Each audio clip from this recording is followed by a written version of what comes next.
సామల గుంత పొంగణాలు. మరి ముందుగా కావాల్సిన పదార్థాలు ఏంటో చూసేద్దాం. సామల గుంత పొంగణాలు తయారు చేసుకోవడానికి కావాల్సిన పదార్థాలు: నానబెట్టుకున్న సామ బియ్యం 1 కప్పు, నానబెట్టుకున్న సగ్గు బియ్యం 1/2 కప్పు, పచ్చిమిర్చి 4, నానబెట్టిన పెసలు 1/2 కప్పు, మిరియాలు కొద్దిగా, ఉప్పు తగినంత, నూనె 2 టేబుల్ స్పూన్లు, క్యారెట్ ముక్కలు 1/2 కప్పు, బీన్స్ ముక్కలు 1/2 కప్పు, క్యాబేజ్ తురుము 1/2 కప్పు, మొక్కజొన్న గింజలు 1/2 కప్పు, ఉల్లికాడలు 1/2 కప్పు, పుదీనా కొద్దిగా, కరివేపాకు కొద్దిగా, అల్లం ముక్కలు 1 టేబుల్ స్పూన్, కొత్తిమీర కొద్దిగా. సామల గుంత పొంగనాలు తయారు చేసుకోవడానికి కావాల్సిన పదార్థాలన్నీ కూడా రెడీగా ఉన్నాయి. ఇక్కడ సామలు అనేవి మనకు ముఖ్యంగా తీసుకున్నామండి. సామలు మనకు ప్రెగ్నెన్సీ ప్లాన్ చేస్తున్న వాళ్లకు, అంటే గర్భం దాల్చాలి అని కోరుకునే వాళ్లకు, అంటే ఓవరాల్ గా యూట్రస్ ఆరోగ్యాన్ని చాలా బాగా కాపాడుతుంది. అందుకే మనకు ప్రెగ్నెన్సీ ప్లాన్ చేస్తున్న వాళ్లకు, ప్రెగ్నెంట్ ఉమెన్స్ కి సామలు చాలా మంచి మేలు చేస్తాయని చెప్తారు. అలాగే కిడ్నీ పనితీరును చాలా బాగా మెరుగుపరుస్తుంది, గుండె ఆరోగ్యానికి మంచిది, కండరాలకి ఒక శక్తిని ఇస్తుంది, అలాగే బ్లడ్ కౌంట్ ని కూడా ఇంప్రూవ్ చేస్తుంది. ఇందులో అధికంగా ఫైబర్ ఉండడం వల్ల మన కాన్స్టిపేషన్ ఇబ్బందులు రావు, తర్వాత డైజెషన్ కూడా చాలా బాగా అవుతుంది. అంతేకాకుండా యాంటీ ఆక్సిడెంట్స్ ఎక్కువగా ఉంటాయి. సో రోగనిరోధక శక్తి కూడా చాలా బాగా మెరుగుపడుతుంది. సగ్గు బియ్యము, తర్వాత పెసర్లు, మిరియాలు, తర్వాత అల్లము, ఇన్ని మంచి మంచి పోషక విలువలు ఉన్నటువంటి పదార్థాలు వాడుతున్నాం కాబట్టి ఆరోగ్యం విషయంలో చూసుకుంటే ఇది ఇంకా 100% సూపర్ ఫుడ్ అని చెప్పచ్చు. అయితే ఫస్ట్ మనం ఏం చేయాలి అంటే, పొంగణాలు చేయాలి అంటే పొంగణాల పిండి తయారు చేసుకోవాలి. ఆ పిండిలో భాగంగా మనం ఏమేం వేస్తున్నాం ఇందులో? ముందుగా నానబెట్టినటువంటి సామలు 1 కప్పు తీసుకుంటున్నామండి. చిరుధాన్యాలు ఎప్పుడూ కూడా ఓవర్ నైట్ నానబెట్టుకుంటే బెటర్, 6 నుంచి 7 గంటల వరకు. అంటే నార్మల్గా మనం మినపప్పులు ఇవన్నీ ఒక 2 గంటలు నానబెడితే సరిపోతుందని చెప్తాం కదా, కానీ చిరుధాన్యాలను మాత్రము ఖచ్చితంగా మీరు ఓవర్ నైట్ నానబెట్టుకుంటే ఇంకా చాలా బాగుంటుంది అనమాట. ఆ తర్వాత ఇందులో సగ్గుబియ్యం కూడా వేద్దాం. మనం నానబెట్టాం కదా, వాటర్ని కొంచెం మనం తీసేసుకుంటూ వేసుకుందాం. మళ్ళీ అంటే పిండి మనకు జారుగా అయిపోకుండా, అంతే, అంతకన్నా ఏం లేదు. నానబెట్టుకున్నటువంటి పెసర్లు కూడా వేసేసుకుందాం. అంటే 1 కప్పు సామలు తీసుకుంటే దానికి కొంచెం తక్కువలో సగ్గుబియ్యము, కొంచెం తక్కువలో పెసర్లు, అంతే. ఈక్వల్ క్వాంటిటీ మీకు టక్కన వచ్చేసినా కూడా అలా కూడా వేసుకోవచ్చు, ఇబ్బంది ఏం లేదు. అయితే ఇదే పిండిలో, అంటే మనం ఏ పిండి అయితే తయారు చేసుకుంటున్నామో దాంట్లోనే పచ్చిమిరపకాయలు కూడా వేసేసుకుందాం. అంటే మధ్య మధ్యలో రాకుండా. పొంగణాల్లో ముఖ్యమైన ఇబ్బంది నాకు ఎప్పుడు ఎదురవుతుంది ఏంటి అంటే, మనం పొంగణాలు తినేటప్పుడు మధ్యలో చచ్చిపోతాం కారంతో. అలా కాకుండా చక్కగా మనం పచ్చిమిరపకాయలు వేసేసుకున్నాం అనుకోండి, రుబ్బేసుకుంటే ఓ పని అయిపోతుంది కదా. ఓకే, ఆ తర్వాత కొంచెం మిరియాలు కూడా వేసుకుందాము. మిరియాలు వేసేసుకున్నాం కాబట్టి ఇందులో కొంచెం అల్లం ముక్కలు కూడా వేసుకుందాం ఘాటుకు తగ్గట్టుగా. ఇది కూడా మనకి ఏంటి అంటే రుబ్బేసుకుంటే మనకు ఓవరాల్గా మన టేస్ట్ కలిసిపోతుంది కదా, చాలా బాగుంటుంది. ఓకే, సో ఇప్పుడు ఇలా అన్ని కావాల్సినవన్నీ కూడా వేసేసుకున్నాం. సాధ్యమైనంత వరకు నీళ్లు పోసుకోకుండా దీన్ని కొంచెం మనం గట్టిగానే రుబ్బుకునే ప్రయత్నం చేద్దాం. కావాలంటే ఒక్క 2-3 చుక్కలంటే 2-3 స్పూన్లు వేసుకుంటే సరిపోతుంది, కానీ ఎక్కువగా నీళ్లు పోస్తూ మాత్రం జారుగా అస్సలు చేసుకోకూడదు, సరిగ్గా పొంగడాలు రావు. ఓకే, ముందుగా నేను రుబ్బుకొని తీసుకొచ్చేస్తాను, ఆ తర్వాత నెక్స్ట్ ప్రాసెస్లోకి వెళ్ళిపోవచ్చు. చూసారా, ఇలా చక్కగా మనం అన్ని కూడా రుబ్బేసుకొని పెట్టేసుకున్నాము ఇలా. ఓకే, ఇప్పుడు ఇందులో కాస్త ఉప్పు యాడ్ చేసేసుకొని రెడీగా పక్కన పెట్టేసుకుందాం. ఇంకా వేరే ఉప్పు మనము వేరేగా ఇంకెక్కడ వేయట్లేదు. వేస్తే గనక దీంట్లో చూసుకొని అడ్జస్ట్ చేసుకోండి, అంతకన్నా ఏం లేదు. మేనేజ్మెంట్. ఇప్పుడు మనము ఇటువైపు బాండీ ఉంది కదండి, ఈ స్టవ్ వెలిగించేసుకుందాము. ఒక చిన్న వేయించుకునే ప్రాసెస్ ఉంది. ఆ వేయించుకునే ప్రాసెస్లో భాగంగా ముందు కాస్త నూనె వేసేసుకుందాం. అంటే ఇందులో వేసేటువంటి కూరగాయల్ని అలా పచ్చిగా వేయకుండా కాస్త వేయించుకొని వేసుకుంటే బాగుంటుంది కదా, కొంచెం మనకు మరి ఆ పచ్చిగా లేకుండా ఉంటుంది, అంతే. జస్ట్ ఊరికే మీరు పచ్చిగా వేసుకోవాలన్నా కూడా వేసుకోవచ్చు, కాకపోతే ఒక్క మారు వేయించుకొని వేసుకుంటే ఇంకా చాలా బాగుంటుంది అనమాట. నూనె కాస్త మనకు వేడైన తర్వాత ఇందులో మనం తీసుకున్నటువంటి వెజిటబుల్స్ అన్ని కూడా వేసుకోవచ్చు. ముందుగా ఉల్లికాడలు సన్నగా తరుక్కున్నాం కదా, ఉల్లికాడలు వేసేసుకుందాం.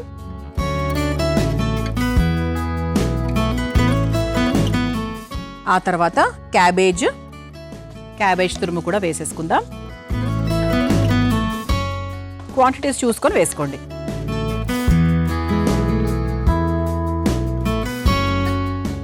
ఆ తర్వాత బీన్స్, సన్నగా తరుక్కున్న బీన్స్ ముక్కలు,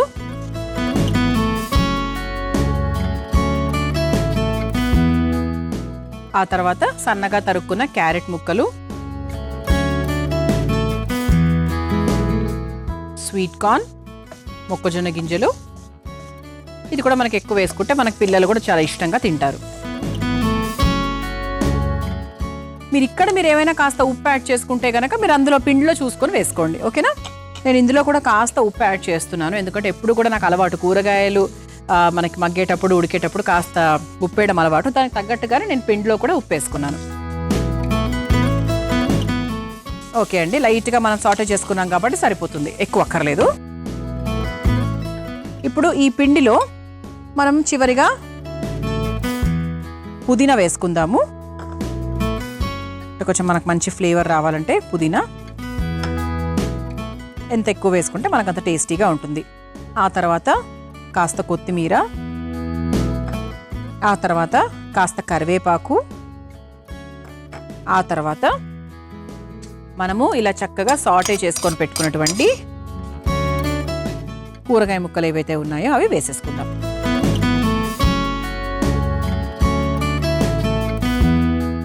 చూసారా, అంటే ఇప్పుడు చూడ్డానికి చాలా కలర్ఫుల్గా ఉంది, బయట చూడడానికి కలర్ఫుల్గా ఉంది, ఒంట్లో కూడా కలర్ఫుల్గానే ఉంటుంది, అంటే అన్నీ అందిస్తుంది కదా, అందుకనమాట.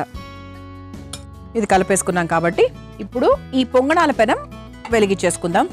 స్టవ్ ఆన్ చేసుకుని ఈ పెనం కాస్త మనకు వేడవ్వాలి. దీంట్లో కాస్త మనం నూనె పోసేసుకుంటే ఏంటంటే అంటుకోకుండా వస్తుందన్నమాట. ఎప్పుడు కూడా ఇనీషియల్గా మనం పొంగనాల పెనంకి గ్రీజింగ్ చేసుకోవాలి. ఏదైనా అండి, ఇడ్లీ పాత్రకైనా ఏ పాత్రకైనా కూడా గ్రీజింగ్ అనేది చాలా చాలా ఇంపార్టెంట్. కాబట్టి గ్రీజింగ్ చేసుకొని ఒకసారి ఇలా అనేసుకున్నామంటే నీట్గా స్ప్రెడ్ అయిపోతుంది. అండ్ ఒకవైపు చక్కగా మనకి పిండి కూడా రెడీగా ఉంది. ఓకే, సో మనకు పొంగనాల పెనం కూడా వేడైంది కాబట్టి ఇలా చక్కగా మనము స్పూన్తో ఒక స్పూన్ వేసుకుంటే చాలండి, మరి ఫుల్గా వేయకూడదు. అందరు ఏం తప్పు చేస్తారంటే ఫుల్గా వేసేస్తారు. ఇది 100% మనకు కొంచెం ఉబ్బుతాయి. సో అందుకేంటి అంటే చూసుకొని కేవలం ఒక 30 వరకు వేసుకుంటే అది కాస్త పొంగినా కూడా సరిపోతుంది అన్నమాట.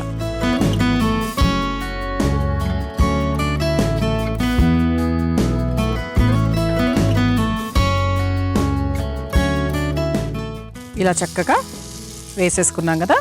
ఇప్పుడు మనకు పైన నుంచి కూడా కాస్త నూనె వేసుకుందాం.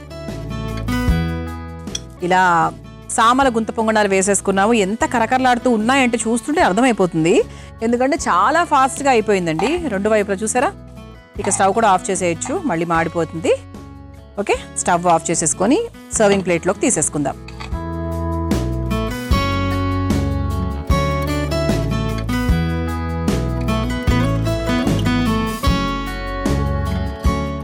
ఇలా చక్కగా వేడి వేడి కరకరలాడే సామల గుంత పొంగనాలు రెడీ.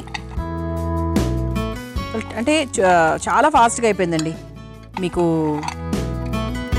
లోపల కూడా డెఫినెట్గా బాగా ఉడికే ఉంటుంది, ఎందుకంటే అది ఉడికే టైం చూస్తేనే మనకు అర్థమైపోతుంది అనమాట చాలా ఫాస్ట్గా అయిపోయిందని. సో సిమ్లోనే పెట్టుకొని చక్కగా చేసుకుంటే బాగుంటుంది.